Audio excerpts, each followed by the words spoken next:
security. So coming up from these three main areas, this policy note focuses on the cleaner energy sources and bus technologies and answers the range of questions. What are the options available and which energy source technology to choose for your bus today? What are the advantages and disadvantages of different options? What are the costs of these options? And which fuels require installation of additional infrastructure and what are associated with costs? So these are the main guiding questions, but of course you will find much more useful information in the policy note. So if looking a little bit inside of the policy note, we are investigating four main energy carriers, which are fossil fuels, biofuels, electricity, and hydrogen. For all these options, different bus technologies already exist on the market using one fuel or a combination. For example, different hybrid combinations with hydrogen or with diesel bus. So within all these energy carriers and bus technologies, we are looking both at well-established on the market options like diesel buses, natural gas buses, or biofuels, and technologies that are only being trialed now, like hydrogen or electric buses. Why actually we do so? Why we are also looking at the technologies which are not yet, which do not yet have a large uptake on the market? It's because with an average lifetime of a bus of about 12 years, the buses that are bought today will remain in operation until at least 2025. So buses that you buy today contribute directly to the achievement of the European Union 2020 or 2050 targets. Later in the second presentation, Sam will go more in detail in each of this energy carrier and each of the bus options that we are investigating. Actually, in circle is the most promising options as we consider and explain why. So more detailed information of why we have chosen these technologies and what are their different parameters you will get in the second presentation. So if we look a little bit at the conclusion of the policy note, we are looking on it from two perspectives, achieving short-term targets and long-term targets. Looking at the short-term targets, especially it's important for the buses which will be bought within upcoming time range. We think that Euro 6 and Euro 5 buses, diesel hybrid electric buses, and buses running on biofuels, from municipality perspective can be really a good choice, because especially diesel buses have relatively low purchase cost, total cost of ownership, they offer high route flexibility, and they benefit from Europe-wide availability of fueling infrastructure. As I told already, the latest standard of diesel buses will really improve local pollutant emissions and CO2 emissions somehow. So that can be really a good option. And looking from the perspective of the European Union and complying to EU 2020 targets, the high blends of first or second generation biodiesel, this is something that can be investigated and implemented because it increased the renewable energy share, which is also one of the EU targets. Biogas used in existing SNG buses, also to increase the renewable share, is a good option. And actually hybrid drivelines for diesel or gas engines to further reduce CO2 emissions to about 20%. So this is a short-term, so sets short-term perspective from municipality and EU perspective. If we look at achieving the long-term targets, here municipalities can have a look at the technologies with the lowest energy consumption and good possibilities for using renewable fuels. As I already told, the upcoming shortage of fossil fuels is one of the main factors here. So we want to see how more and more we can use the renewable fuel. And for this case, for bus applications, it would be full electric buses and over time possibly also hydrogen fuel cell buses. For 2020, you have a target of 60% reduction of greenhouse gas emissions from transport. So in the long term, full electric buses and possibly also hydrogen fuel cell buses show the best perspective to satisfy this target. This is because of the high energy efficiency in combination with the possibility to use solar or wind renewable energy. And what we need to think about is that large-scale introduction of extremely low CO2 technologies are needed as far as from 2030 and onwards. So these technologies are not yet currently widely available, but it's very important to get to know these technologies and to start building up experiences in pilot series. So at some point, it is important in the cities to start up with pilots with these technologies like electric buses and hydrogen buses. But as you can understand, this is a very challenging task because of the financial limitations today. So if we can have a look at the final conclusion of the policy note, we're going to say that if financial resources are low, municipalities and public transport operators should aim for the zero emissions or closest to it options. Otherwise, especially within current conditions of economic and financial crises, conventional diesel buses being Euro 6 and their hybrid configurations represent a very good environmentally friendly option as well. So this is a presentation of what is our policy notice in general and what are our main conclusions. And now my colleague will go more in detail on each of the energy carrier and bus technology options. Okay, thanks Nina. It's now the floor, we can give the floor to Sam van Geten from TNO. And Sam, there's already a question exactly about these Euro 6 engines. So in your presentation, please give also your opinion about this technology, because one of the participants asked for if we agree that Euro 6 engines are dead on streets, and so it's because it seems to be not so in line with the conclusion, but I think you can give him more let's say more information about what we found in the policy notes. Thanks. Yeah, okay, just give me a minute to switch to the presentation. Yeah. Maybe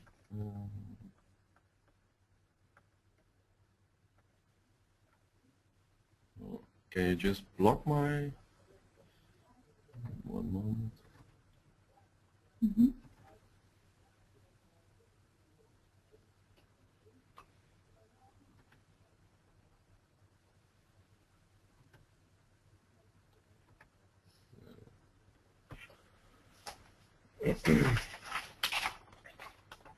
Okay, thank you, welcome.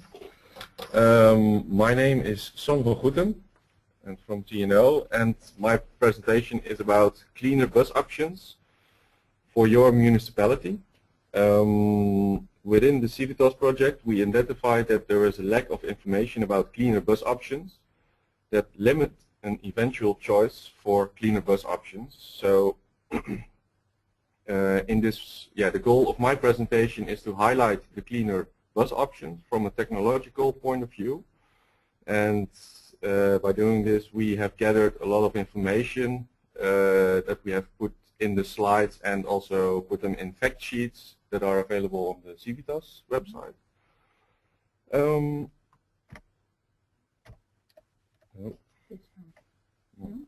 Sorry, the presentation. Yeah. Mm-hmm. So Nina already presented this overview. These are the cleaner bus options we identified, which are 4 different energy carriers that you can see here, plus hybrid, which is a combination of 2 energy carriers. And per energy carrier, we highlighted the most promising cleaner options from a technological and environmental point of view. and per energy carrier or cleaner option, we gathered information about operational performance, costs, and emissions. And due to this time, I will go briefly through every option with a special focus on emissions.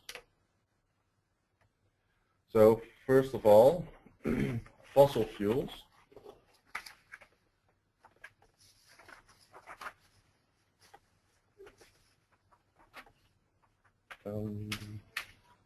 Fossil fuels, Euro 6 buses. This is a bus technology with conventional diesel combustion engine running on regular diesel fuel and fulfilling Euro 6 emission standard. Euro 6 is a tailpipe emission, and it's a regulation that limits the tailpipe emissions of buses. And the latest is Euro 6, which is implemented from January 2014. What you can see here on the slide is some information about operational performance of a diesel bus, a block about costs, and some other remarks. And what you can see here in the emission block is that from Euro 5 to Euro 6, you see already a very significant reduction in tailpipe emissions.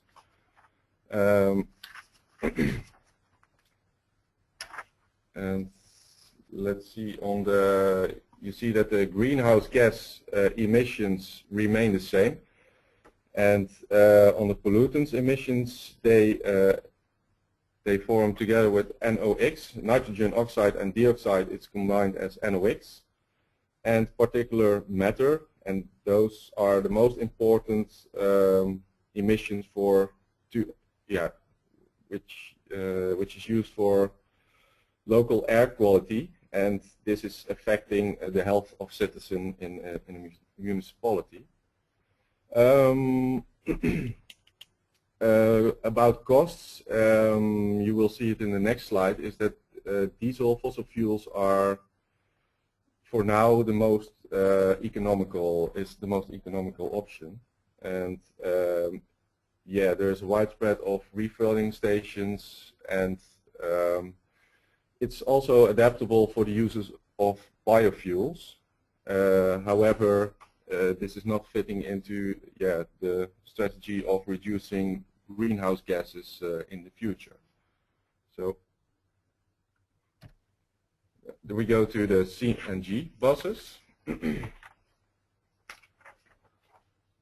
CNG buses, CNG stands for compressed natural gas, and they are running on conventional CNG combustion engines, and this gas is delivered by regular gas distribution grid and is compressed to the required pressure to make it ready for fueling onto the vehicle. Conversion of regular diesel buses into CNG buses exists, but is no more advisable due to a more strict emission standards that buses need to fulfill. For Euro 5, this is regular, but now with the Euro 6, there are it's no longer possible to also meet the new emission standards.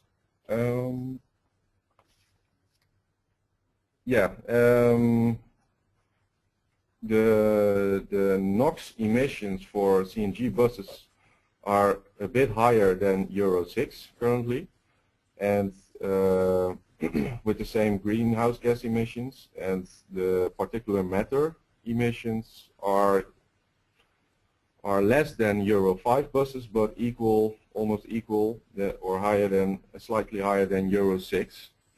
So you have to invest a little bit more for the CNG installation on the bus, and you need special filling infrastructure to fill the buses, and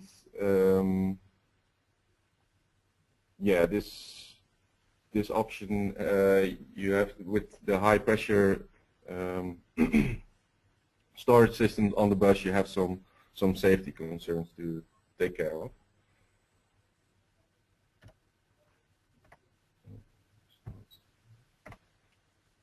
Okay, then we come.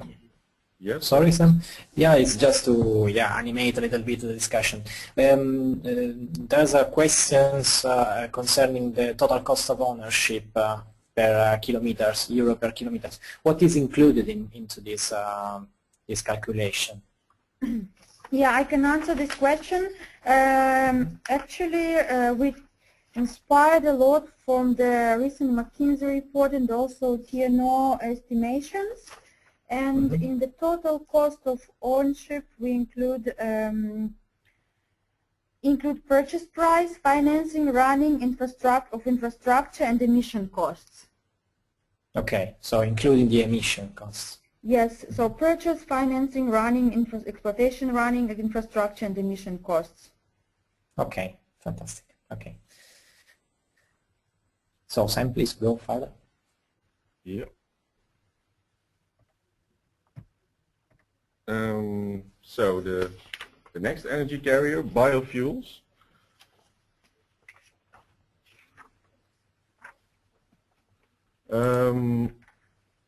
For biofuels, I'm going to discuss or tell something more about the first generation and second generation of biofuels and bioethanol.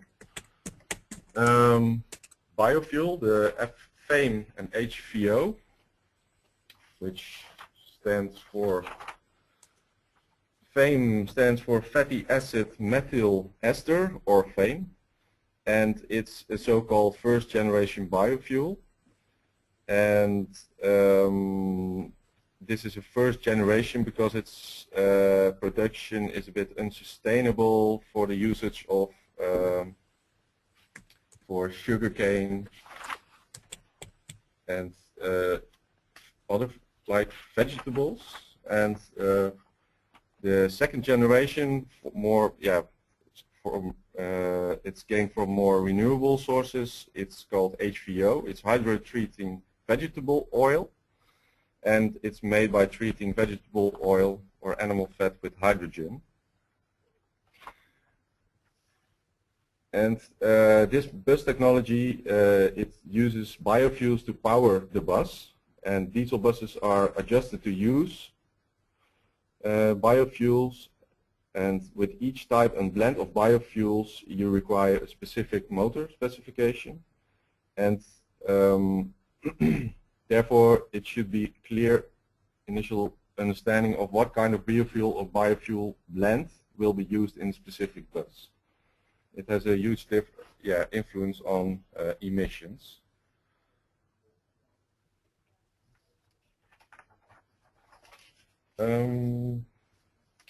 As you can see with the emission blocks is that you have in the overview we show Euro 5 diesel emission results compared with FAME and HVO, and you see you have a significant reduction in greenhouse gas emissions due to the fact that the fuels are from renewable sources, and you have comparable NOx emissions compared to Euro 5, but as we already saw in the first slide, is that with Euro 6 it's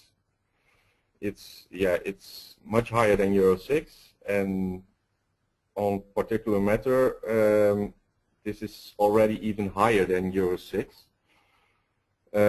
This is mainly due to that current Euro 5, it's common that you convert them to run on biofuels, and Euro 6 is relatively new, and possibly it will be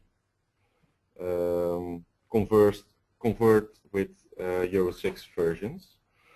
You have a slightly higher TCO because the fuel is more expensive than regular diesel, and you can use the same infrastructure as for diesel, and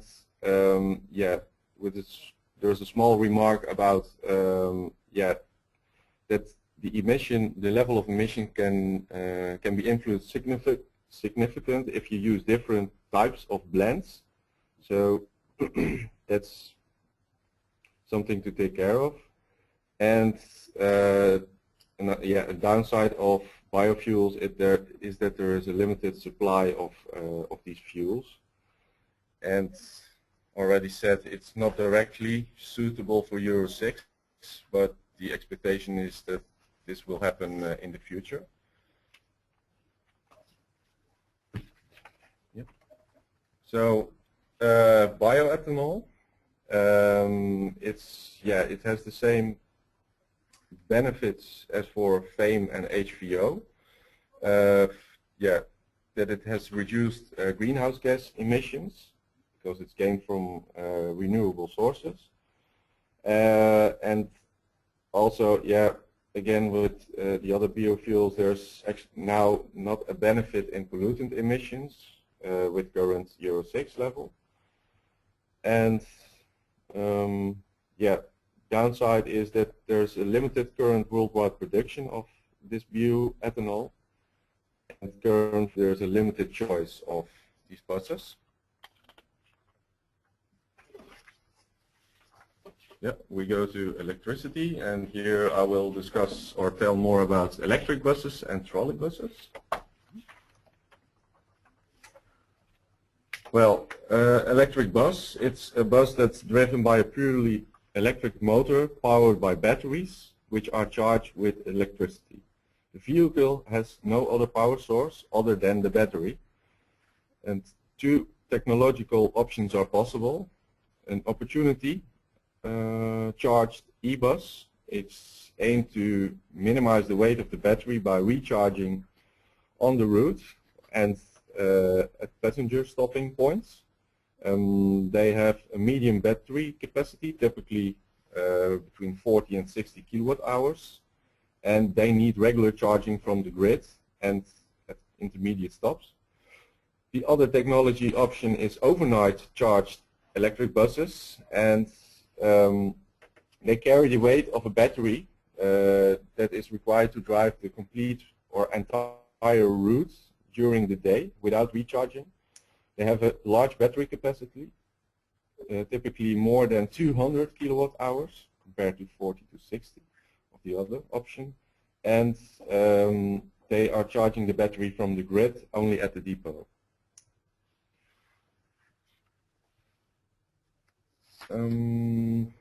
If we're looking at the emissions, you see that the greenhouse gas emission CO2 is a lot less than with the diesel buses, but this figure it has to be noted that this figure depends on how the electricity is produced locally. It differs a lot. It's higher when energy is coming from an energy plant that's run on coal, or you gain electricity out of solar and wind energy. Then the figure is lower. And as you see, there are no NOx and particulate matter emissions because this bus is solely run on electricity. About TCO, you see slightly higher costs compared to diesel. It's 30% to 100%, more than 100% higher, depending on the technology option. And some other remarks is that you need charging points to charge the bus on the route or at the depot, and roughly they will cost around 10K per station. Then the other option, the trolley bus.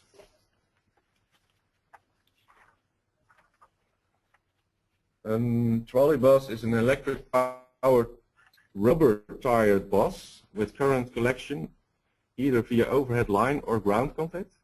It always has an auxiliary power unit, a small motor or electric battery available to cover short distances without the overhead wiring network.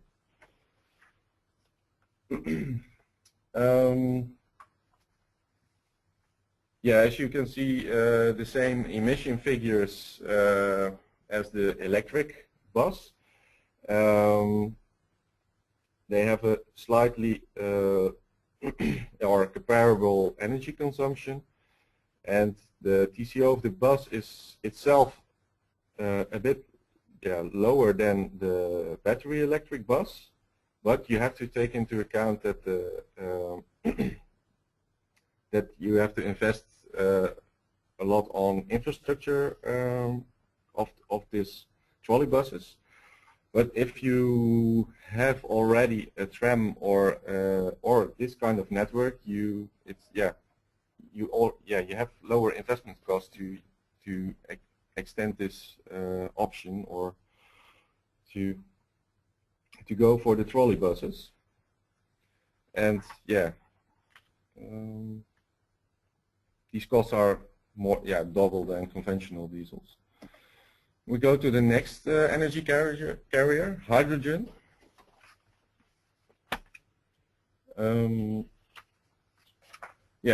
Hydrogen is a bus technology using serial hybrid configuration of fuel cell system and electric drive.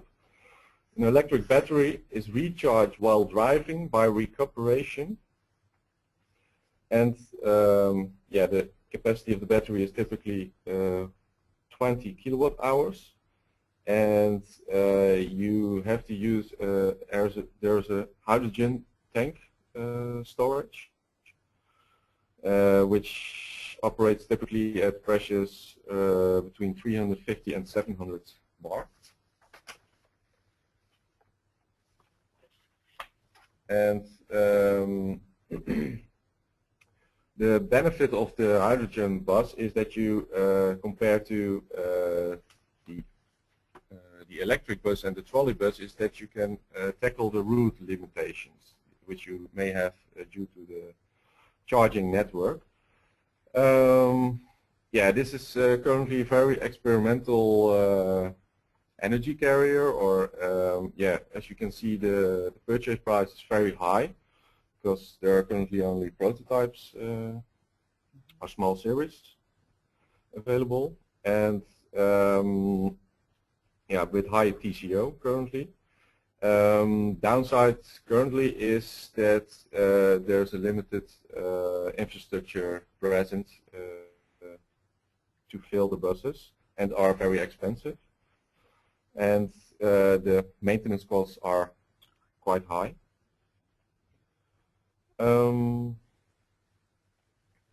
And due to the high pressure of storage, there are also some safety precautions to take care of. Well, hybrid, a combination of two energy carriers, and we distinguish parallel hybrids and serial hybrids. And a hybrid is a conventional, it exists of a conventional engine and electric generator unit that produces together energy to fulfill driving power, or to fulfill driving.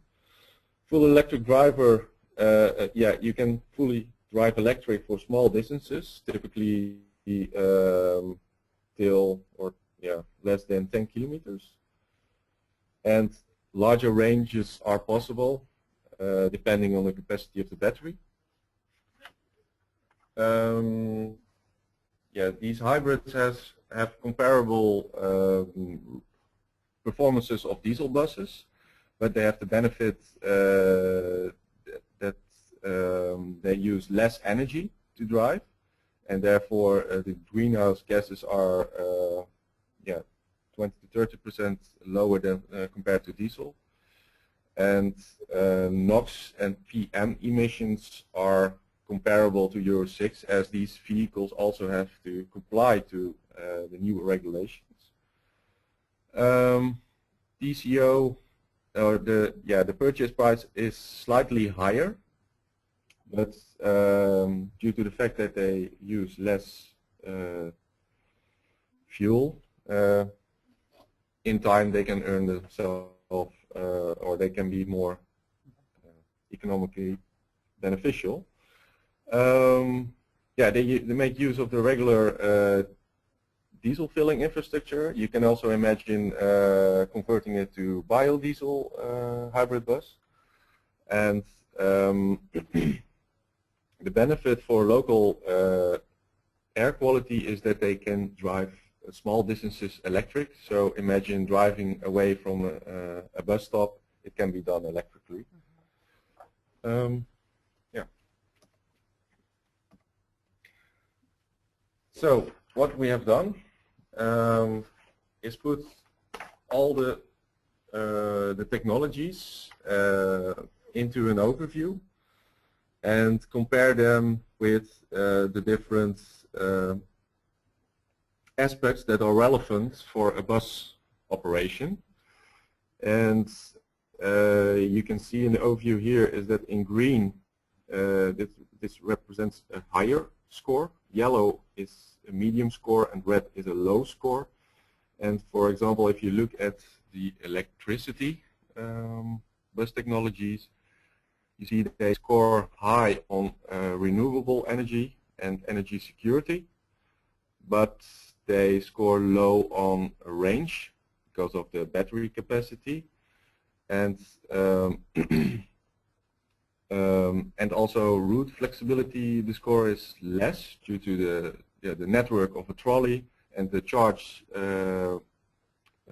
points on the route for the opportunity charge electric bus. However, zero emission range, they score very high, and fossil fuels score low. And yeah, current market penetration is low.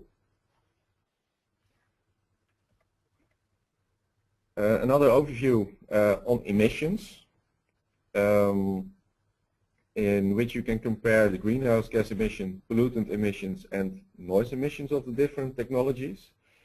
And here, of course, in green, this is a higher score, which means that it's low emissions, and red represents higher emissions.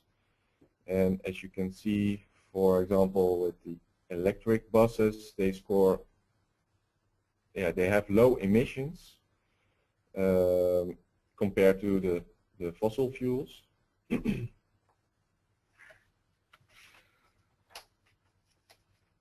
Same overview.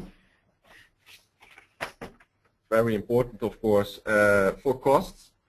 We have cleaner options, but they come with higher costs. And yeah, with fossil fuels, we're very familiar with it, and they are very currently reliable and can be gained with low costs. And yeah, so that's a trade-off you can make.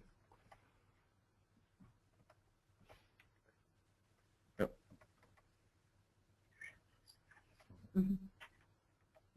Oh, sorry.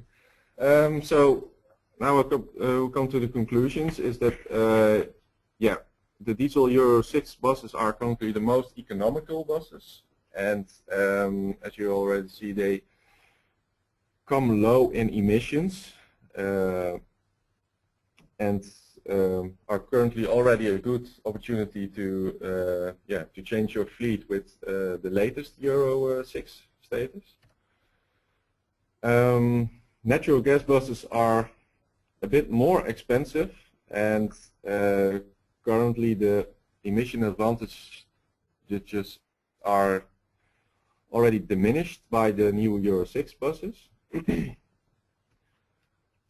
And biofuels have comparable cost to diesel buses, and their emissions depend mainly on the blend ratio that is applied and the motor modification of the bus. These diesel hybrid buses and diesel bus, they have comparable costs, but the hybrids have the benefit of reducing the greenhouse gas emissions of up to 20%. And yeah, as we have seen in the overviews, is that the trolley buses and the electric buses are by far the most environmentally friendly bus options. but also the more expensive one. Hydrogen fuel cell buses are a promising options, but currently still very prototype-like and in a very experimental stage, and thus very expensive. And something to take care of is that both electric and hydrogen fuel cell buses have higher investment costs in infrastructure that are needed to get those buses operational. That was it.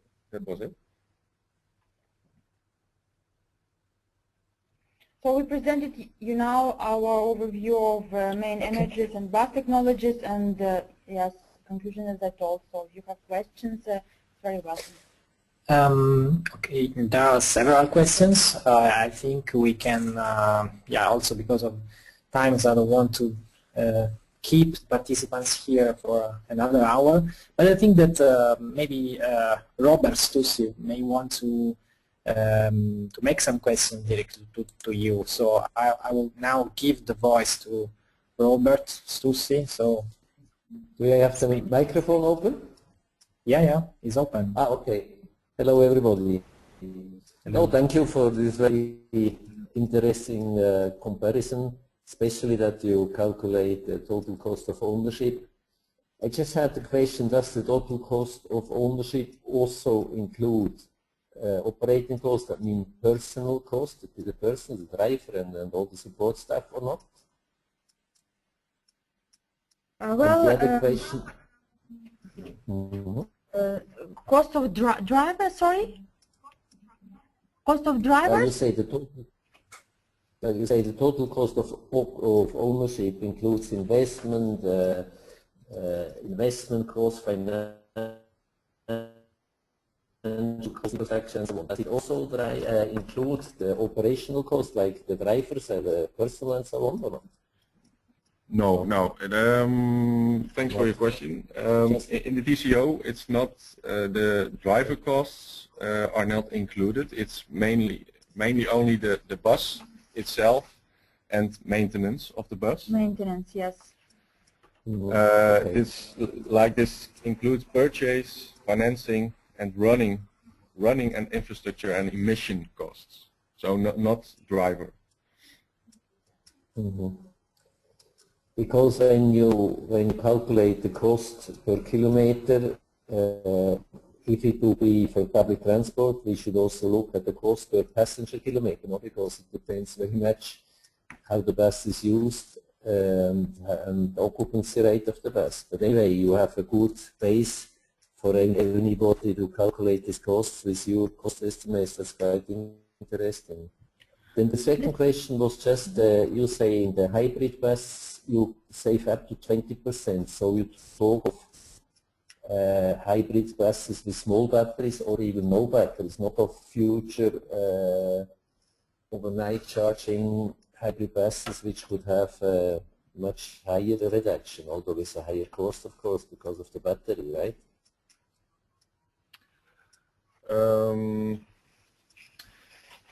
Yeah, like with hybrids, you have the benefit of recuperating the energy while coasting or braking, and as there is a limited amount of braking, exactly, yeah. There's an optimal size for every application, but in general it remains with you have relative small batteries in a hybrid. Okay, but if you talk in the 2030 or 2050 perspective, we hope that we will have in the future hybrid buses with larger batteries once they, or with better batteries. That means when they get cheaper or more energy efficient, then we could have a higher reduction of consumption, right? Yes, that's correct. But also you drive more on electric energy gained from the network and not gained from fossil fuels. And indeed, yeah. Currently, you have to have very large battery packs to drive on only one charge, which is very expensive. And the just another solution is to charge on every stop, so that you can still have a small battery, low weight, less energy consumption, but still can drive the route. But then you have the downside of your route flexibility. So it's always a trade-off between Sure. And I would say basically you use more or less the horizon 2020, and we can hope that 2020 to 2050 the technologies will change a bit, and then the panorama will be a little bit different, right? But I understand it's very difficult to know when we will have, for instance, better hybrid buses or electric buses. It's at the moment. For the last 10 years, so we didn't get any cheap buses, and we probably won't get them so quickly either. Electric buses, I mean, and hybrid buses. Okay, but anyway, that were my questions. Okay, thanks a lot, Robert. For sure, we will collect all these opinions and also questions into the collaborative exercise that we have launched on the thematic group. So all the questions will be collected there, and you will find also some answers from the author of the policy note. But I would like also to avoid to have a too long webinar, and there's, for example, questions from Lucia Cristea about the experience of cities, for example, also in some acceptance or barriers for CNG or biofuels, and it's exactly the experience of cities that give me the opportunity to introduce the third speaker, Natalie Evans from the Clean Fleets projects. And Natalie, she will present us their new report and will provide us with some more insight into the city experiences. So Natalie, are you? Yeah, I'm just trying to share my screen. Fantastic. Lovely. Can you all see? Yes. Wonderful. Okay, so I'd like to start off by thanking you very much for inviting me to speak today. Our recent work with the Clean Fleets project on experiences with bus and technology options obviously complements the CIVITAS Wiki policy analysis very well. So I'm from ICLE, Local Governments for Sustainability. We're based in Freiburg, and we are coordinating the Clean Fleets project, which is going to run for another 2 years. So just to give you a very brief overview of the project itself, we provide free and direct support to public transport operators, local authorities right across Europe. We are, in the next few weeks, releasing a guide on clean vehicle procurement and specifically implementing the Clean Vehicle Directive. We're also developing a training package which will be released fairly soon, which we're going to use then for 2 Train the Trainer seminars. One's going to take place in Sofia and one in Rome. These are open to anybody that would like to come along. They're always free events, so just have a look on the Clean Fleets website if you're interested in any of these things. One of the most important areas where we offer assistance and support is in terms of actually tendering activities. If anyone is currently thinking about or putting a concept together for a tender and they need advice as to which path to go down, or you have specific questions on clean vehicle procurement, then you can just let us know, and that's part of the service we provide in the Clean Fleets project.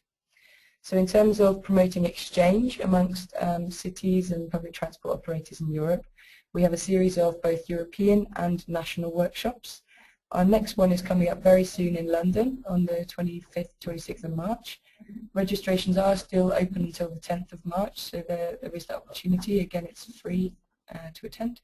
And we'll be having 2 more European workshops later on in the year. We have a case study series which focuses on as broad a range as possible of fuel technology types and vehicle types. So we don't just look at buses, we also look at all types of vehicle, but they must have wheels. We're not looking at anything that has tracks or rails. We've recently set up a discussion group on the procurement forum, which is specifically to talk about clean vehicles. And our latest discussion, we are covering life cycle costing. And we also have thematic working groups like CIVITAS Wiki. We're looking at specific topics and trying to really get some discussion going on those. So, yeah, life cycle costing is our current one, and the bus technology options was our previous thematic working group, the result of which was our Clean Buses report. So this is what the report looks like. We consulted with over 40 experts across Europe from different cities, and then that was direct consultation, and then we spoke to many more to try and gather over 100 experiences of 17 different fuel and technology types. We looked at costs, market availability, and especially environmental performance, and other practical issues such as maintenance, etc.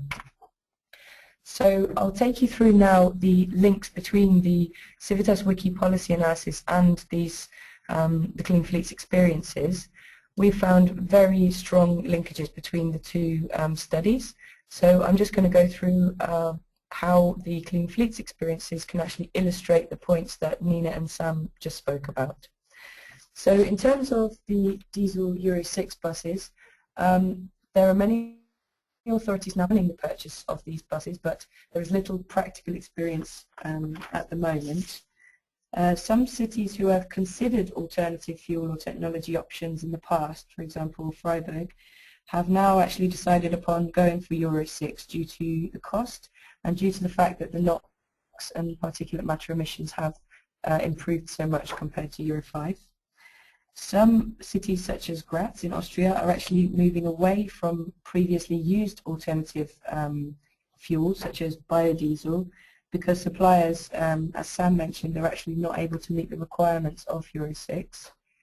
Apparently, according to a lot of our people we consulted with, it's too early to tell in terms of the actual reliability of the emissions, whether these new buses are actually going to be able to meet the EU standards, as there's so little experience. But there has been experiments done in Finland by VTT, and they found that the particulate matter emissions were in fact very low, as was NOx, total NOx emissions, but apparently nitrogen dioxide emissions were actually higher than Euro 3 in these particular tests. But as I said, the experiences are very few and far between so far, so yeah, we're going to have to keep looking at this issue. In terms of natural gas, it's a very mature market compared to other alternative fuel and technology options. Yeah, we mostly agree with everything that's said in the report. We also found that there were safety concerns among some local authorities, which meant they weren't going to continue investing in this technology. For example, in Helsinki, they did have a good number of CNG buses, but they've now decided to phase these out and replace them with Euro 6 due to the fact that their health and safety departments won't allow, for example, the buses to go into the bus depot because it's below a shopping centre and it's considered to be too high a risk. So there have also been studies done now since the fires in the Netherlands. There's been a report from the Dutch government to try and advise people exactly how to deal with these concerns. Other authorities have just adjusted the roofs of where they store the buses and where they pick passengers up from to ensure good ventilation so as to avoid these safety concerns. We found that CNG buses are not very good for hilly areas due to their lack of torque, so people that were using them in these areas were not as satisfied as those who were in relatively flat cities. So in terms of biofuels, there's obviously many different options, but I'll quickly try and run through these. We found that in terms of yeah, the actual costs themselves, HVO and BTL, which is biomass to liquid, yeah, there's very limited supply in Europe at the moment, and the cost very much depends on local market conditions and the supply chain. And then looking at cities that have actually experimented with bioethanol, they found that they've actually, the buses themselves are good, they're reliable, you know, the emissions are are fairly good, but the costs tend to be too high unless they're being subsidized. So it very much depends on tax relief, on whether or not there's incentives in each country to actually use bioethanol, because it can be expensive. In terms of FAME, the greenhouse gas emissions are lower, but it very much depends on the processing methods of the FAME, and the emissions are far lower if you're using waste oil, and this is in terms of well-to-wheel greenhouse gas emissions, but less for oils such as palm oil. The same is true of HVO. The greenhouse gas emissions do tend to be lower than traditional diesel. This was, however, compared to Euro 5 at this particular point in time when we wrote it. Euro 6 hadn't come out, so but again, the actual HVO emissions vary between themselves. So, for example, sunflower oil derived HVO is much less well-to-wheel greenhouse gas emissions than soybeans. With biogas, particulate matter is almost zero. But yeah, now that Euro 6 has come in, the difference in NOx emissions is negligible. In terms of greenhouse gas, yeah, sorry, let me go back to the... So yes, for biogas, the GHG emissions are significantly less, but these differences are less significant for both FAME and HVO. In terms of experiences, there's been some very good biogas experiences in Sweden, for example, Stockholm, UK and Finland. FAME experiences in Stockholm and Burgos. Negative experiences have been that in terms of the actual running of the buses. For example, in Rotterdam, they found that their filters were getting clogged. Yeah, so I mentioned Graz already, that they did a massive U-turn from the actual biodiesel, which they were collecting from businesses and from local people that were supplying this waste oil. They've now gone to using Euro 5 instead. And there's been fairly good HVO experience in Helsinki and London, but it doesn't seem to be particularly widespread. So this is one of our Clean Fleets case studies that looking much more in depth into an actual tender that was carried out. This one is from Reading in the UK. The particularly interesting thing about this case is that the biomethane that they use is certified, which means that all biomethane gas is actually biomethane that's fed into the grid, and it avoids sort of greenwashing in terms of people paying twice for the same renewable energy. So it does actually act to drive the market if the biomethane is certified. They found that, this is Reading Transport Authorities, they found that there have been lower life cycle costs for these buses, and that NOx emissions are between 30 and 50% less than Euro 5. I wouldn't be able to tell you at this point how less they are compared to Euro 6, but when the buses were bought, it was Euro 5 that was the standard. So in many countries, including the UK, there were some previously quite bad experiences with CNG, so the use really dropped off over time, but it does seem to be picking up again now. And in this case, it was actually the bus company MAN who were giving free trials to transport operators across the UK.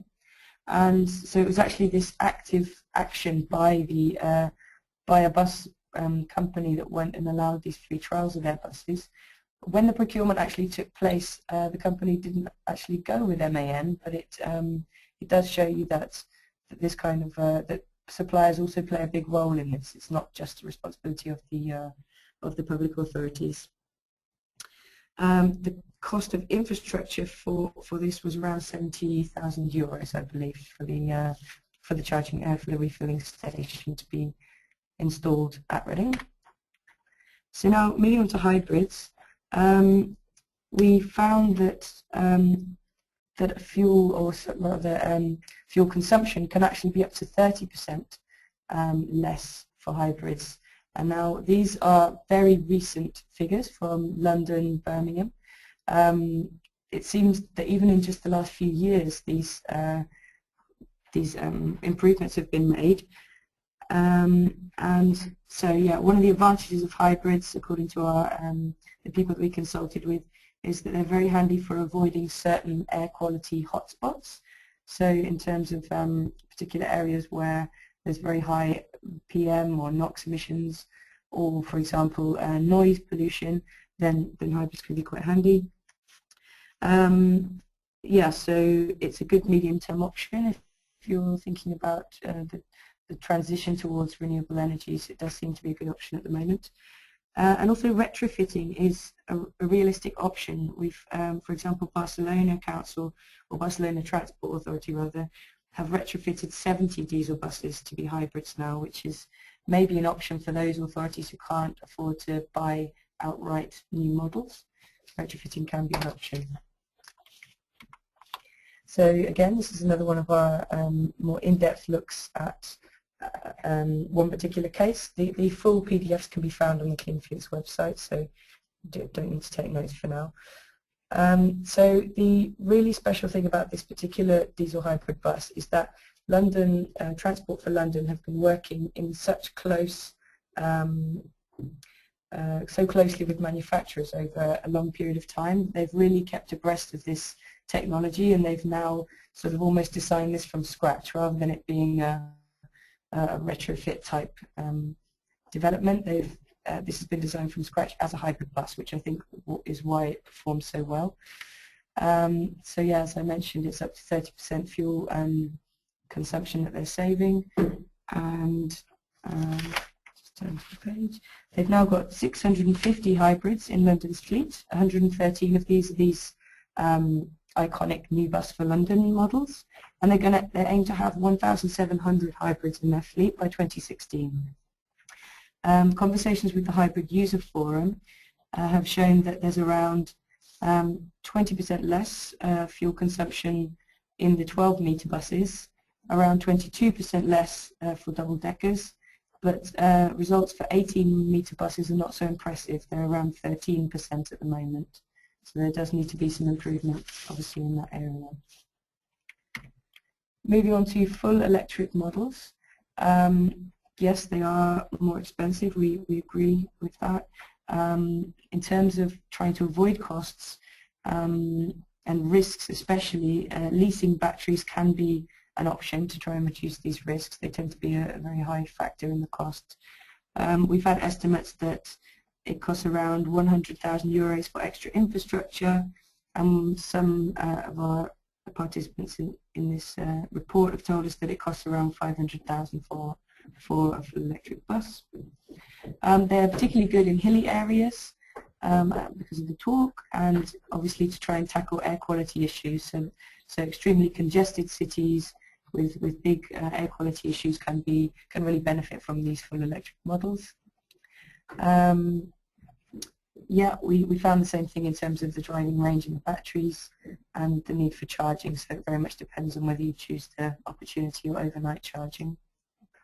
In terms of the TCO question that was asked earlier by Robert, some cities have actually said that they have saved quite a lot of money training staff to maintain electric buses if they already have trolley bus systems in place. So maybe it's more of an option for those cities who already run successful tram or trolley bus systems, because they've already got those expertise and they don't need to spend a lot of money investing in training staff. Here's an example that we've looked into in Clean Fleets in terms of the electric buses. This case is particularly interesting because they use the existing tram infrastructure to actually charge their trolley buses. So they've basically used an extendable arm and a particular installation, which means that they can successfully use the electricity from their tram system. So this has obviously saved them an awful lot of money on infrastructure costs. And Vienna have now loaned one of these buses, or more perhaps, to Bremen in Germany, who are carrying out a very successful trial of the same bus.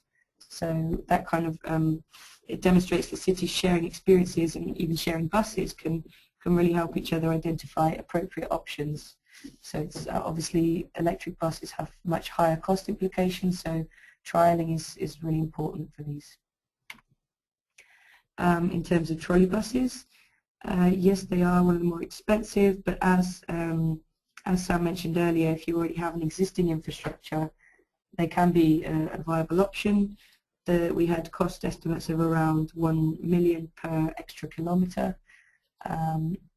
Yeah, so in terms of being an environmental option, obviously just the same as with electric options, there is zero tailpipe and noise emissions, but well-to-wheel greenhouse gas emissions obviously depend on the electricity source, and there's a very mixed picture across Europe at the moment in terms of how much renewable energy people are actually using, so that is a big factor, but it very much depends on the objectives of each city.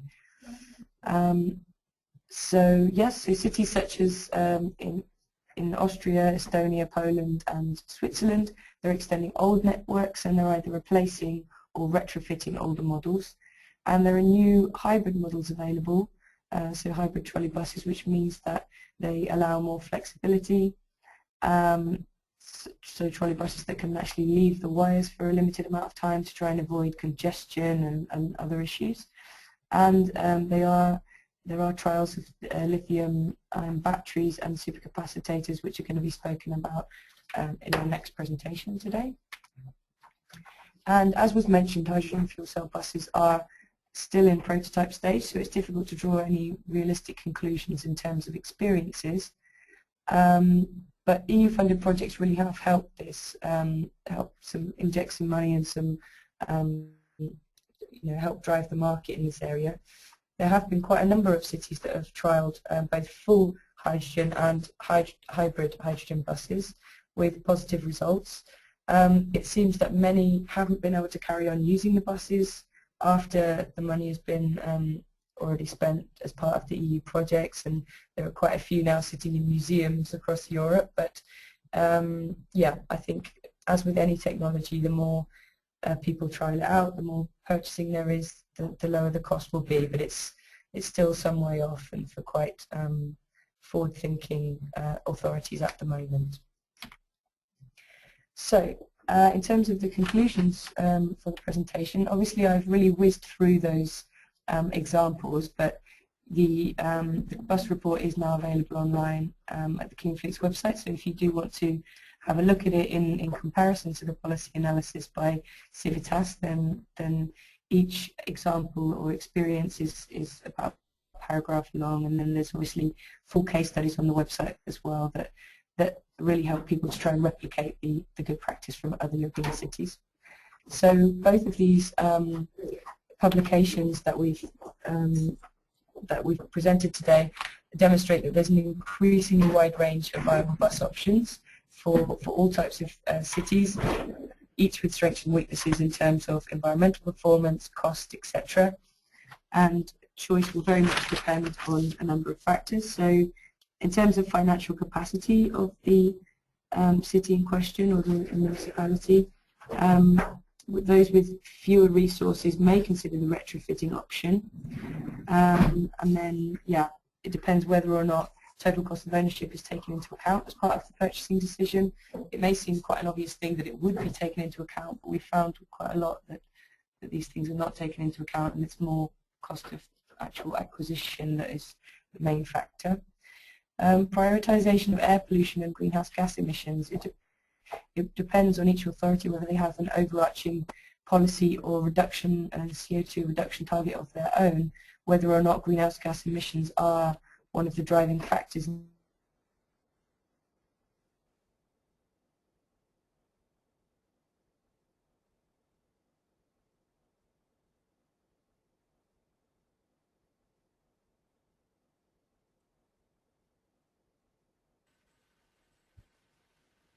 No?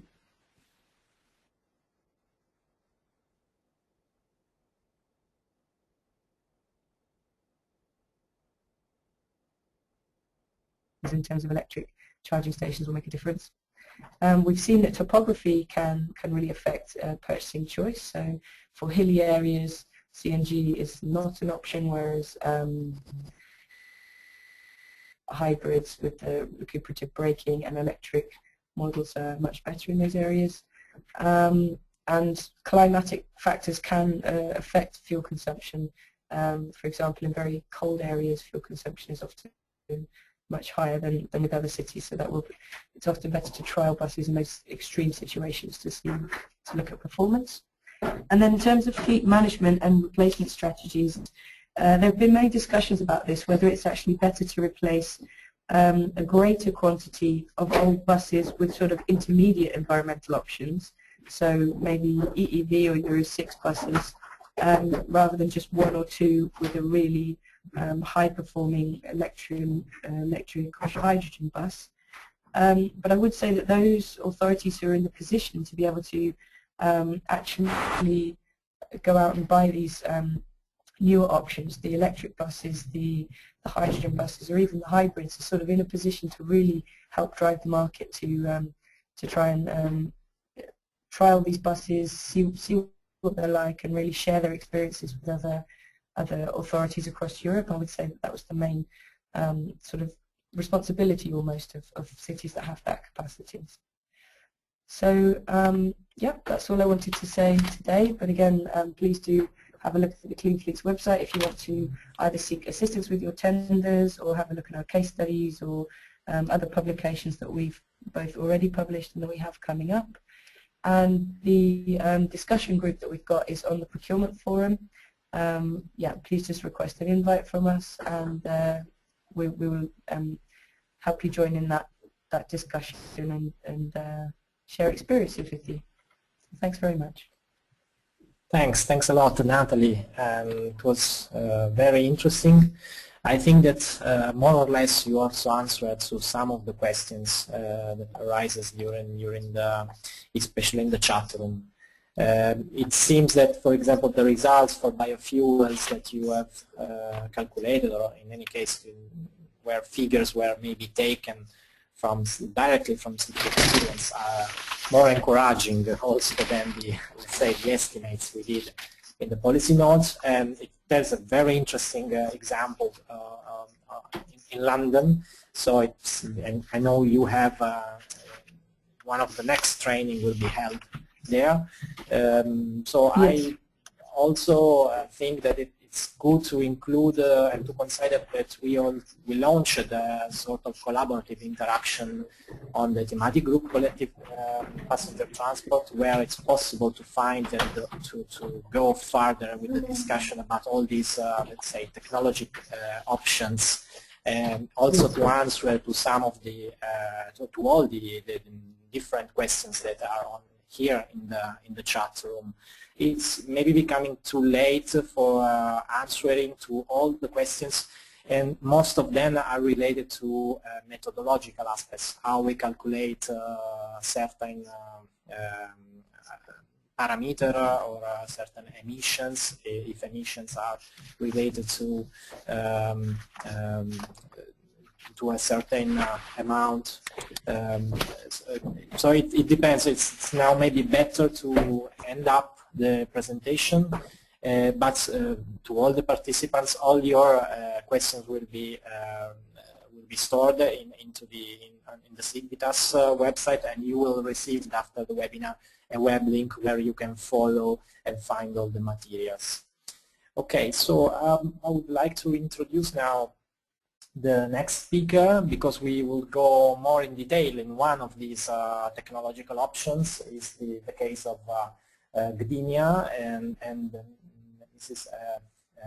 Marta Goranovic will present us exactly these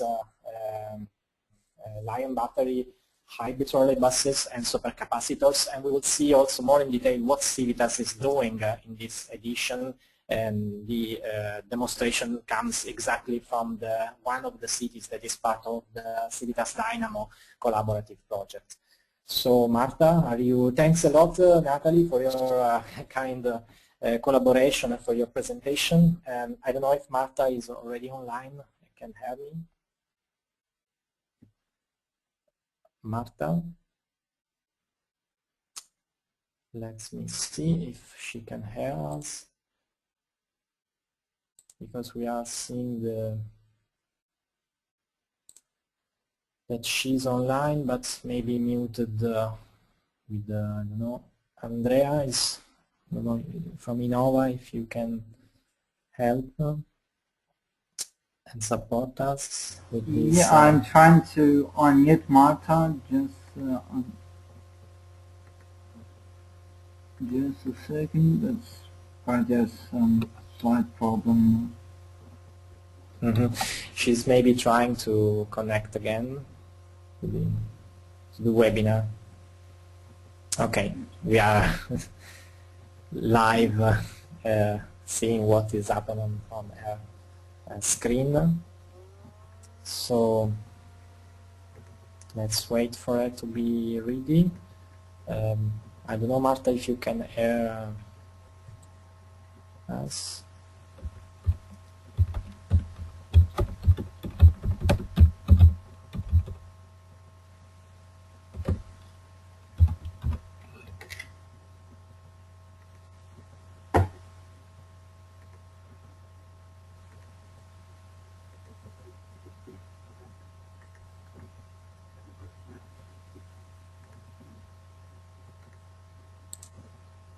Natalie, are you there? Hello, yes. Maybe also, yeah, it's maybe we can maybe answer to some of the questions in the meantime. It's maybe better. There was exactly. That sounds like a good idea. Okay. It was one of the questions was exactly about this. In your project, if there are, and you already said this during your presentation, that especially safety reasons, for example, goes against some options. So also some, let's say, barriers have been investigated in asking for taking into account the technology option. So I mean, in our cities also make their choices for it, isn't it, or is not? Yes, very much so. So, for example, Helsinki in Finland very much were pro CNG buses, and they were using biomethane, so it was a renewable option. But yeah, they basically have turned around their decision altogether and are moving totally towards Euro 6 buses and other means, because they just couldn't take the risk of an explosion or a fire rather happening in one of their bus depots. So this is a relevant. I mean, other cities have just got around the option, and other transport operators have. Exactly. It very much depends on how your city is, how your city copes with these issues, whether or not your health and safety departments are, particularly strict, or whether or not there is planning that's able to be done in these situations. So it depends from city to city, but there are ways of mitigating it. So what Reading did was they basically increased the ventilation in the roof, because the problem is that the gas rises and collects in the top of the roof. So they ensured that there was enough ventilation, and now it's been approved by the relevant authorities. Okay, I don't know if Sam and Nina, are you already there? Still there, but there's also another question. It was related to CNG buses. And Mr. Vladimir Zadina asked you if in the various calculations also some particulates that are smaller than PM10 have been taken into account, because he wrote, as some studies show that in CNG buses most of the particles have a diameter of less than 40 nanometers. So I don't know if your estimation within the study also this has been taken into account. Can you please repeat shortly your question, because we have bad connection. So. Oh, sorry. It's about CNG buses and the fact that some studies show that in CNG buses most of the particles, so I mean PM, are less than 40 nanometers, so less than PM10. Do you think this I don't know, could you answer about this particular aspect of CNG technology? Yeah, but that's also our estimations for the CNG bus, so we're in line with this. Okay. No? It's about the smaller particles than PM10, I understand. Yes, more than PM10. Yeah, I'm not familiar with that research, but for gathering the information and able to compare them with each other, we use PM10 for comparison. But for particles smaller than PM10, we don't have that overview or have made conclusions on that point. In our report, we found that that was actually the case for some biodiesel buses, as in FAME.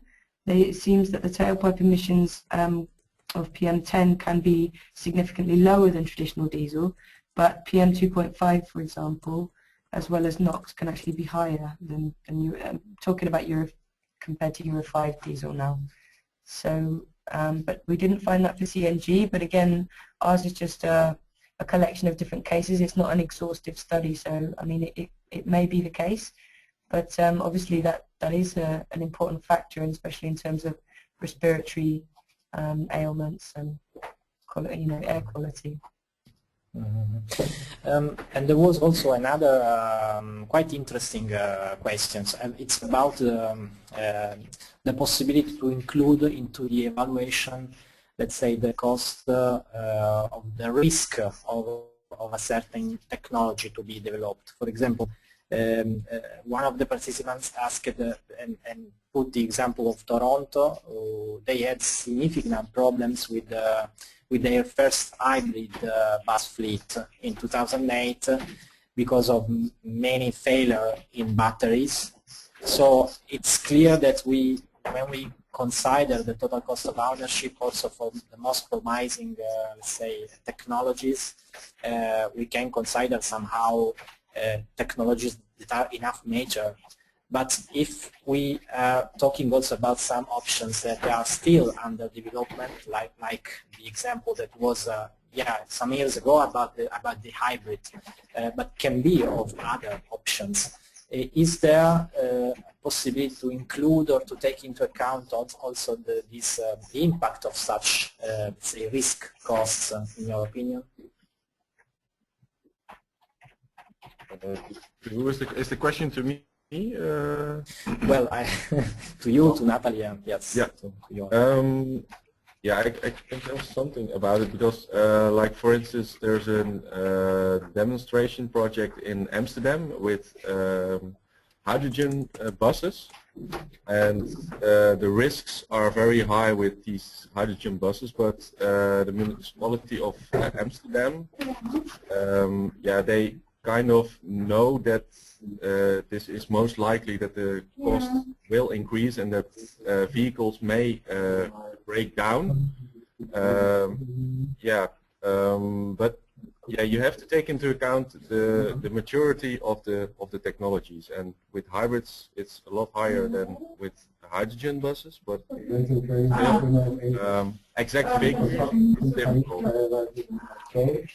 I would tend to agree with Sam. Actually, I would say that most public transport operators and cities that we spoke to are running at a very high percentage capacity of buses, as in they need to have at least 90% of their buses on the road all the time. So they cannot really afford to have buses that are going to need to be taken off the road for maintenance purposes. But if it's part of a trial, and that's what I would say, rather than trying to make complicated calculations about risks, etc., I would just recommend that the city actually either went and spoke to another city who are using a similar technology to the one they want to try out, or even try it in their own city, because you need to try before you buy, basically, and that's the best way of mitigating risk, to see if the bus is beneficial, for your particular congestion patterns, for your topography, for your routes, etc. I would always suggest trialing, or at least speaking to other cities that have used the same technology.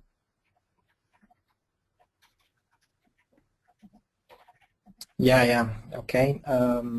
It's also let's say the advantage of CIVITAS or projects like also Clean Fleets, the possibility also to see what other cities did. So it's also a way for avoiding such risk cost, let's say, and also to have a sort of transparency around technologies, fuel options, maybe also, and this is a very maybe important element, the procurement strategies, also to avoid such risk. I don't know if you, Natalie, can give us also some more details about this, let's say, procurement platform, or also documentation that you are preparing also for cities. That seems to me exactly quite interesting for exactly avoiding these risks. Exactly. Yeah. So that was one of the main aims of the BUS report, was to actually be honest and talk about both positive and negative experiences for each particular bus and technology option. And there's always the chance of speaking to our actual Clean Fleets consortium. There are learner and leader cities from across Europe. So for example, we have London, TfL, Rotterdam, Stockholm, Bremen, who are always available as part of our tendering advice service to directly speak to actually say, have you had experience with this? What kind of technical specifications or award criteria should I use? Which models have you tried? Yeah, there's that direct contact that's possible with people that are at the forefront of this. In terms of the discussion forum, we're trying to open that out wider than our partner group and really get sort of discussions going amongst many different public authorities in Europe, so that we can really mutually benefit one another. In terms of the European workshops, that's a real a good way of meeting these people face to face as part of group discussions, panel discussions, etc. I find that often really helps get people together. And the example I used before, like Vienna and Bremen, Vienna lent Bremen their bus to try it out, and it's been very successful. So it's a lot about both networking and exchange, but also about collaboration and helping one another out in order to try and drive the market, because it's not going to really happen with just very few ad hoc purchases. It needs to be more of a collaborative effort, I think. Yeah. Okay, the last news is that we won't be able to allow Marta Woronovic to hold her presentation. It's quite strange because we tested it before, but there's maybe something wrong with her microphone.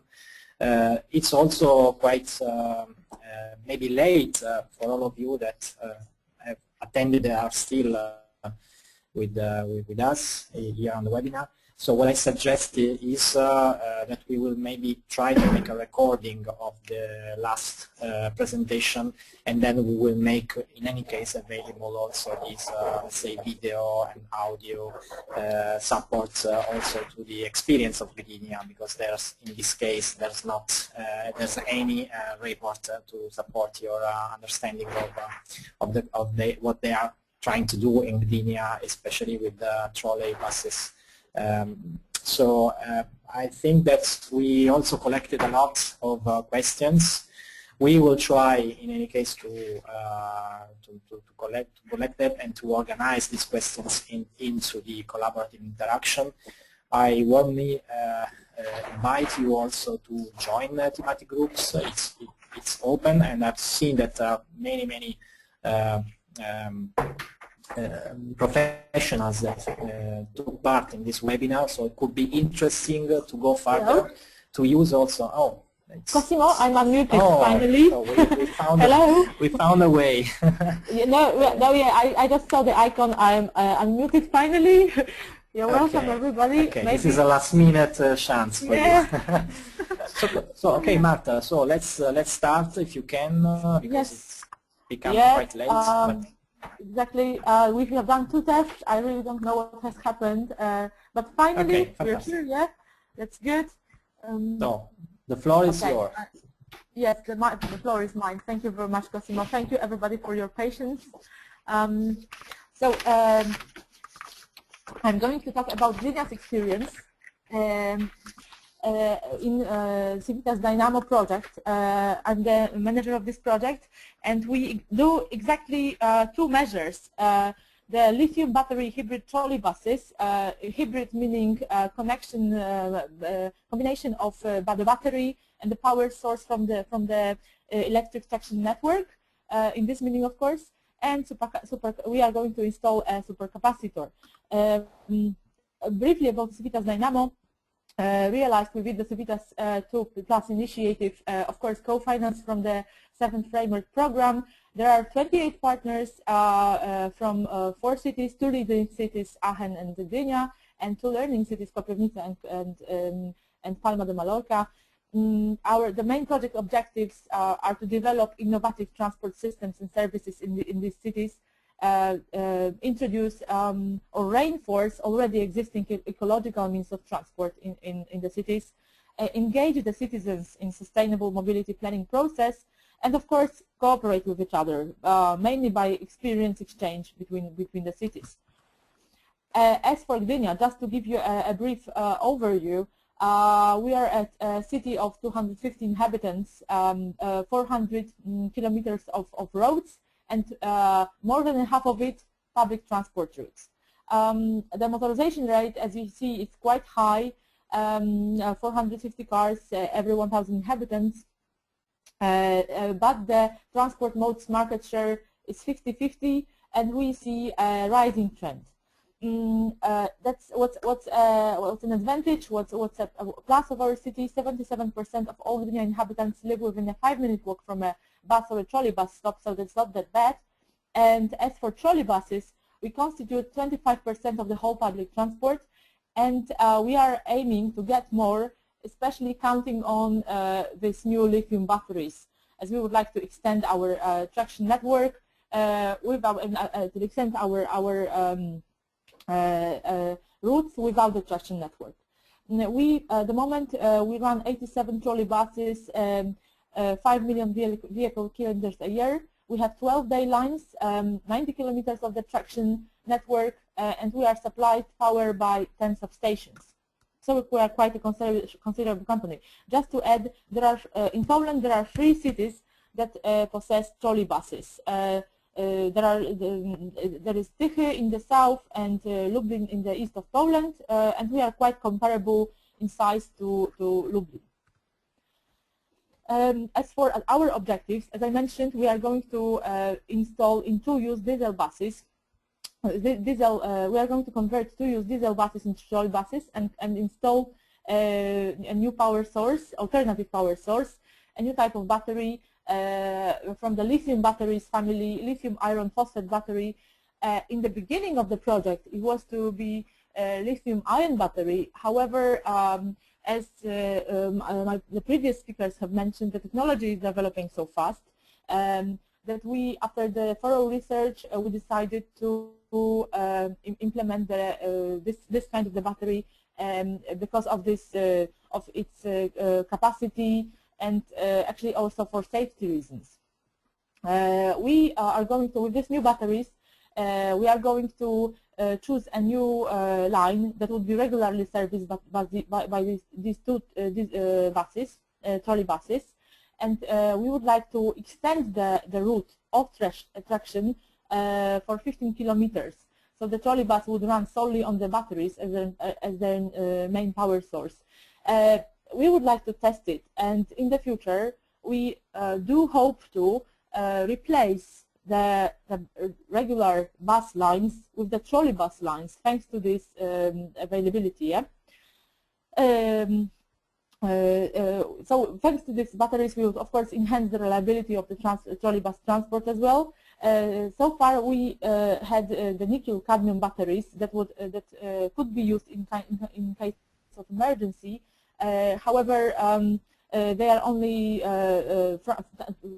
occasional source of power supply due to their discharging capacities. So they can't be run regularly.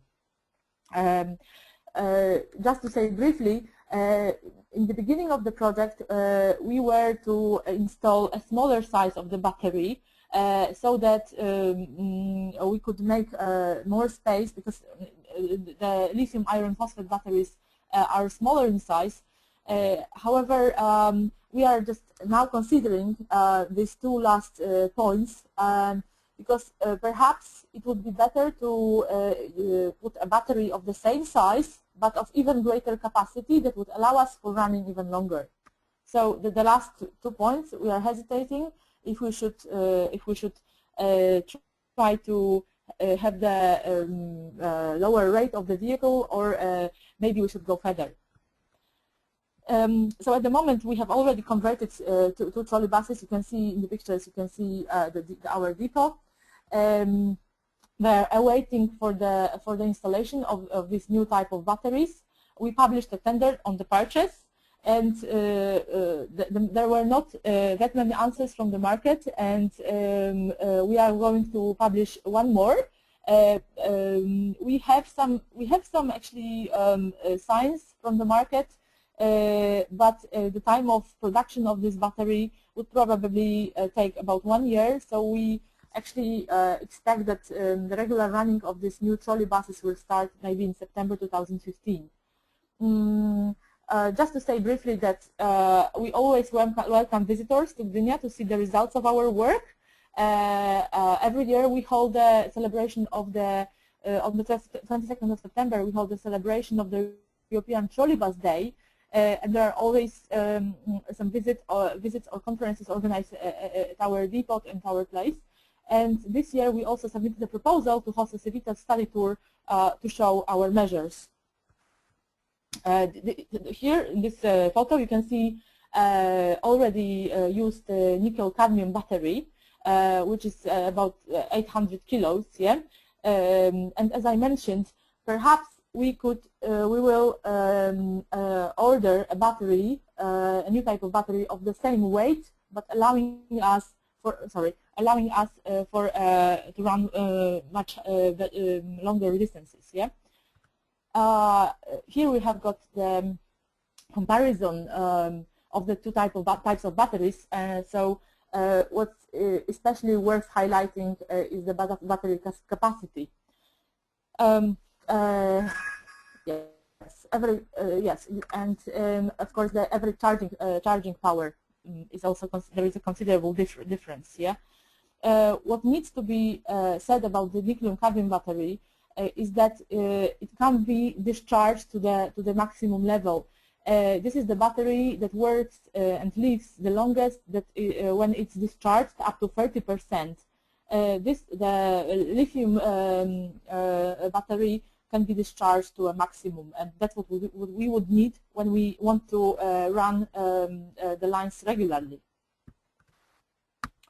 Our second measure is installing a supercapacitor on one of our substations. We do have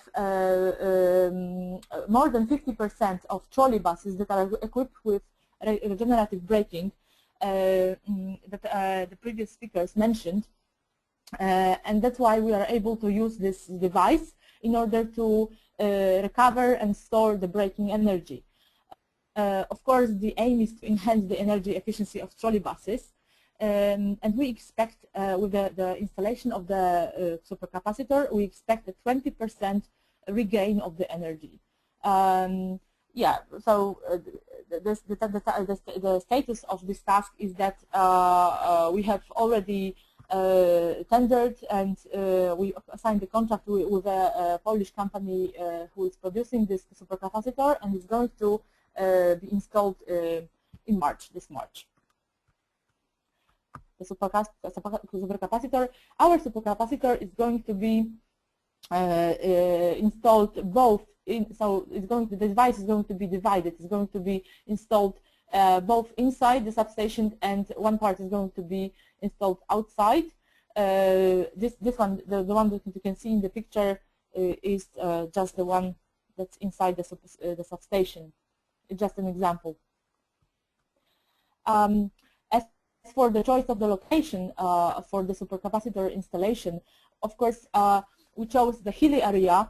As it was previously mentioned, this area is most predisposed for the installation of the supercapacitor due to lots of trolley buses braking and giving the recuperative energy back to the traction network.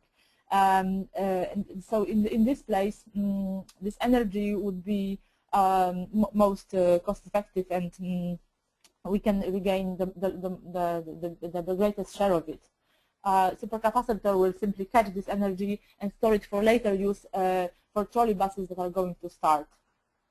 I just wanted to add that at the moment when the trolley bus breaks, when another one is not starting at the very same moment, the energy just goes into the resistor and it's lost. Yeah, so it's just the energy is wasted. So we just hope to store this wasted energy. Yeah. Okay, this is the substation that the supercapacitor is going to be installed in, and you can see in the background some hills. It's indeed a hilly area.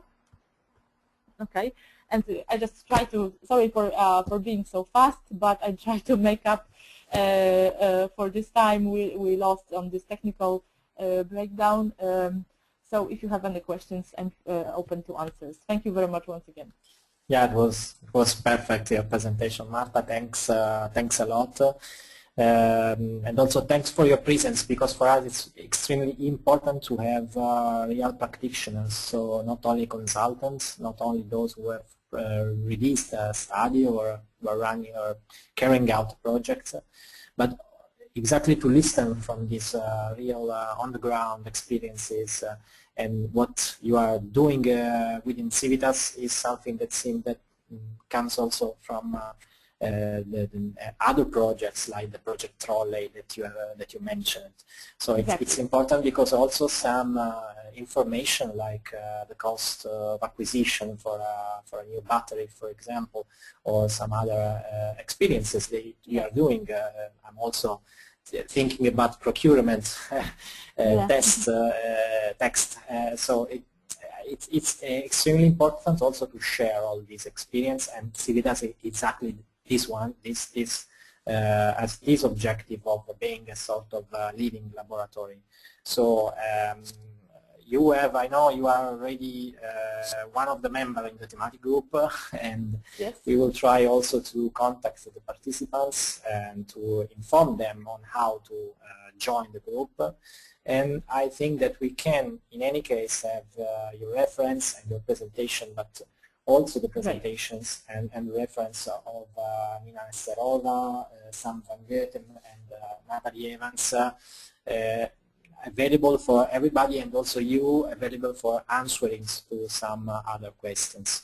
So I see that there are no other questions or no hands in the participants list. We are still more than 20 people that are still participating at this webinar. It's lasted 2 hours in 5 minutes maybe. And I really have to thank you all, both the speakers and obviously the participants. So I think we can end up this webinar, and I hope you have found interesting this presentation, and you'll have a look also at both documents that we have presented today. So just the last I don't know, last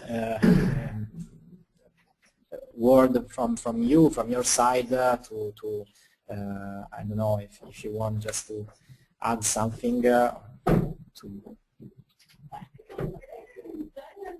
Yes, Marta speaking again. Yeah.